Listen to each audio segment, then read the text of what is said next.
Bonjour à vous, j'espère que vous allez toutes et tous bien. On se retrouve du coup pour une petite guidance, il y a un message à faire passer. Je pense avoir à peu près cerné ce dont on veut nous parler aujourd'hui. J'en suis quand même pas tout à fait sûre, donc je préfère attendre de voir ce qui va sortir dans les cartes. Je vous rappelle de faire preuve de discernement s'il vous plaît. Prenez uniquement ce qui résonne en vous. Et si ça résonne en vous, c'est important. J'utilise les cartes et chez moi, c'est de façon complètement intuitive. Je vais aller voir dans un premier temps dans l'oracle des fées de Lenormand, voir un peu les précisions qu'on pourrait amener au message qui est à faire passer. Ok, donc on a la maison, on a le trèfle et on a les chemins. Concrètement, d'après ce que je ressens, c'est qu'on nous parle du foyer. Donc le foyer, ça peut être autant votre maison, votre... avec les gens avec qui sont dans votre foyer. Ça peut aussi parler de votre intériorité, d'accord ? Il y a un coup de chance par rapport à ça. On est comme guidé, amené à faire des choix. Guidé à faire un ou des choix, prendre des décisions. Et surtout, un ou des choix qui sont alignés et qui sont ok. Ouais, on nous parle de, avec la femme, là il y a les jardins. Donc on nous parle de, pour faire ce choix, de faire preuve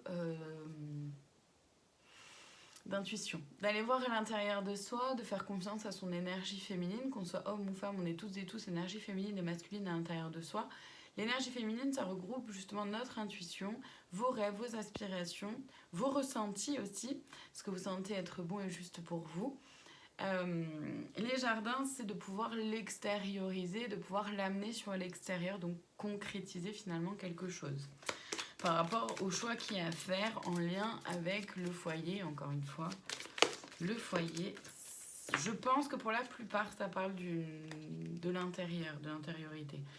De prendre position, de prendre place, ouais. Là, clairement, on est appelé, avec le cercueil et l'enfant, on est appelé à faire le deuil d'une forme d'immaturité, d'une forme d'enfantillage ou de quelque chose de puéril. On est clairement amené à grandir, à évoluer, à prendre un peu plus conscience de soi, de ce qui se vit à l'intérieur de soi, de qui on est réellement et véritablement. Pas qui on aimerait être, pas qui on a été, mais qui on est à l'heure actuelle. Pour pouvoir justement prendre les décisions et faire les choix qui sont à faire et pouvoir grandir, évoluer et faire le deuil justement d'une forme d'immaturité. Ça veut pas dire de... Parce qu'attention, merci. Je ressentis enfin voilà, c'est attention. Il ne s'agit pas de perdre comment dire, le lien avec son enfant intérieur. Il ne s'agit pas d'être hyper sérieux, carré. C'est pas ça.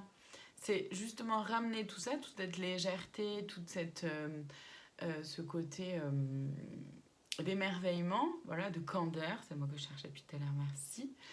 Mais dans une forme de maturité. Grandir, évoluer, être un peu plus mature que ce que l'on peut l'être aujourd'hui, tout en étant dans cette légèreté, dans cet émerveillement et dans cette candeur. Et donc il y a avec le cavalier et les amoureux, le cœur. Attendez, je vais vous donner le nom exact de la carte parce que ça me turlupine. Le cœur, voilà, tout simplement. C'est qu'il y a il peut y avoir plusieurs choses. Il y a une prise de position à faire par rapport à quelque chose du cœur. Donc, faire un choix, prendre une décision par rapport à ce qui se vit dans votre cœur, par rapport à ce qui vous permet d'être un peu plus dans l'amour de vous-même. C'est aussi un nouveau départ dans un projet de cœur.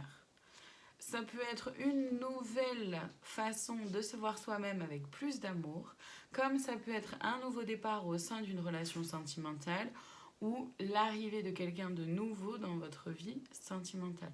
Donc ça englobe plein de choses et ça peut être plusieurs de ces choses-là que j'ai énoncées. Ça va dépendre évidemment de chacun, on est sur quelque chose de global, donc c'est vrai que là je transmets toutes les possibilités là, qui s'offrent avec ce que je ressens et ce que je vois. Maintenant, évidemment, tout ne va pas s'accorder à tout le monde. Donc c'est à vous ensuite de rester, finalement, de ce que je ressens, c'est de rester ouvert et ouverte au champ des possibles pour accueillir la nouveauté, le changement, la transformation, tout en étant en mouvement vers ce changement, cette transformation, de faire vos pas à vous. Et vous ne pouvez pas faire les pas pour les autres et vous ne pouvez pas non plus faire le chemin à l'inverse tant que vous n'avez pas fait dans un sens. J'espère que c'est clair ce que je dis. Ok, est-ce qu'il y a autre chose? Est-ce que je dois aller chercher autre chose?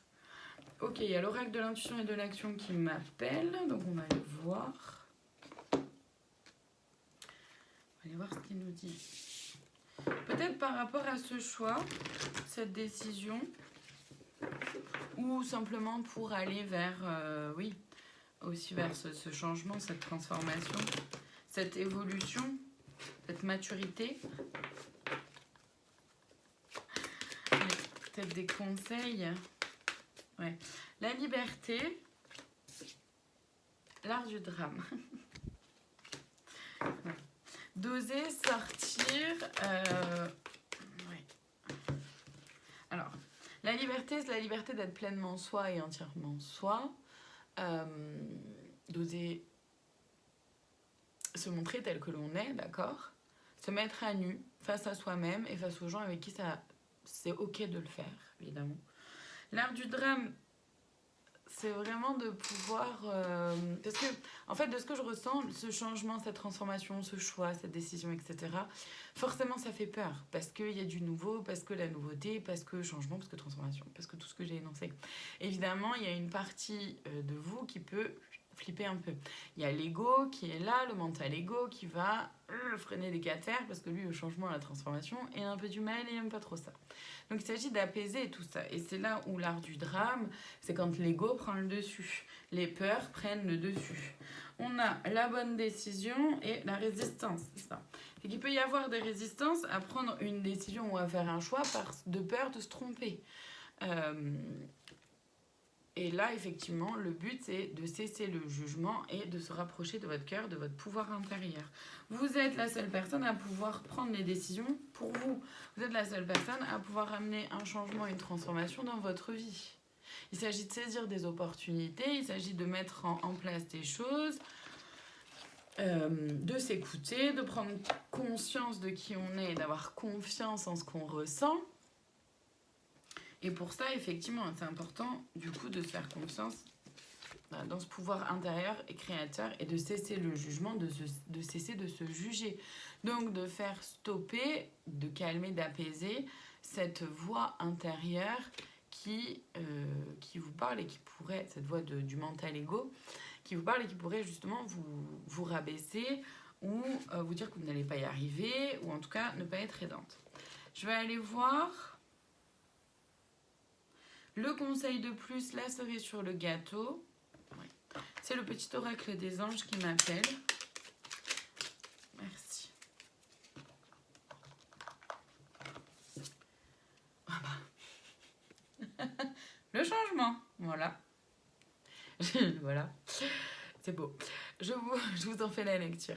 La vie est un voyage, ce serait vraiment monotone si chaque pas était identique. Parce que la vie change, elle sera toujours source d'émerveillement et de nouveautés. Laisse ta vie s'exprimer avec grâce. Sois reconnaissant ou reconnaissante de ce qu'elle était, est et sera. Je vais terminer là-dessus parce que ça termine, enfin il n'y a plus rien à dire. Je vous remercie infiniment de votre présence. Je vous dis à très bientôt pour d'autres guidances. Prenez soin de vous et bon courage à chacune et chacun d'entre nous.